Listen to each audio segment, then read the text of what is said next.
Hey, I'm Michael Williams, your island chef. Welcome to my kitchen, and today we're just going to be talking about stewing beef and how to get a tender product and why sometimes you maybe don't end up with a tender product.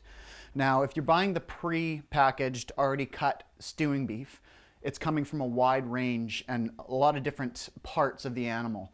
Therefore, the product you end up with is sometimes really lean, therefore it's tough and it's not going to get tender. And other times it's got a little bit more marbling and fat in it, which is a lot more conducive to making a stew or a pot roast or that braised cooking method. So to better your chances, if you're putting the time and effort into a good stew and it's coming out tough and you're disappointed, then buy a beef blade pot roast, okay? This is a great cut of meat for a stew. It comes ready as a roast, but I'm gonna cut it up and use it for my stew instead because I know this cut of meat comes out tender every time. So the first step is to turn it on its side, okay? And then you need to cut the strings because there's strings holding this together.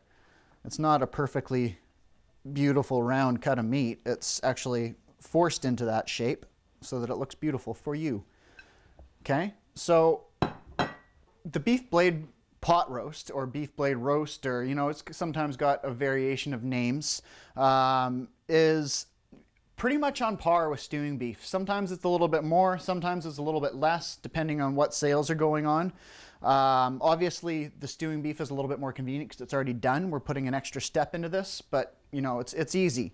What we need to do now is get rid of the excess fat because we don't need all of this fat. We're not going to be, doing the pot roast thing. So I don't want a big hunk of fat in my stew. So I'm just going to break this down into sections. And by breaking it down into sections, we'll have smaller pieces to focus on. So what I want to do here is just get rid of a good portion of the visible fat that we can see. We don't want to get rid of this marbling because that's going to make this cut remain tender. But anywhere we can minimize the extra saturated fat that is so readily available in our diet and we don't need extra of, we will. Okay, and you can see I'm starting in the middle of a section here, cutting it one way and then cutting it the other way. If you have a boning knife, that works great. I happen to have a sashimi knife here, go figure. But hey, that's what I like to use. So it's up to you. Okay, that's looking pretty good now. A couple more spots, but you guys get the idea, right? Now, all we need to do, and depending on how you like it, you could have big hearty chunks of meat or you can make them a little bit smaller. It's up to you. I like relatively big chunks of meat, so I'm going to cut them a little bit bigger.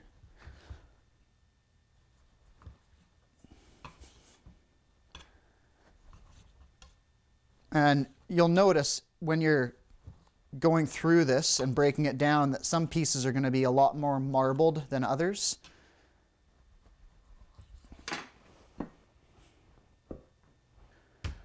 So there you have it, folks.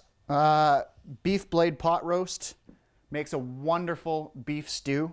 Again, price relatively comparable and a little bit of extra work on the beef blade pot roast, cutting it up yourself.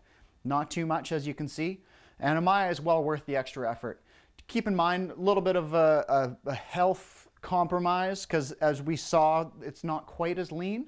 So, it's up to you. If you want super, super healthy, lean, cut from the hip stewing beef, you're going to get a lean product and it's already done for you.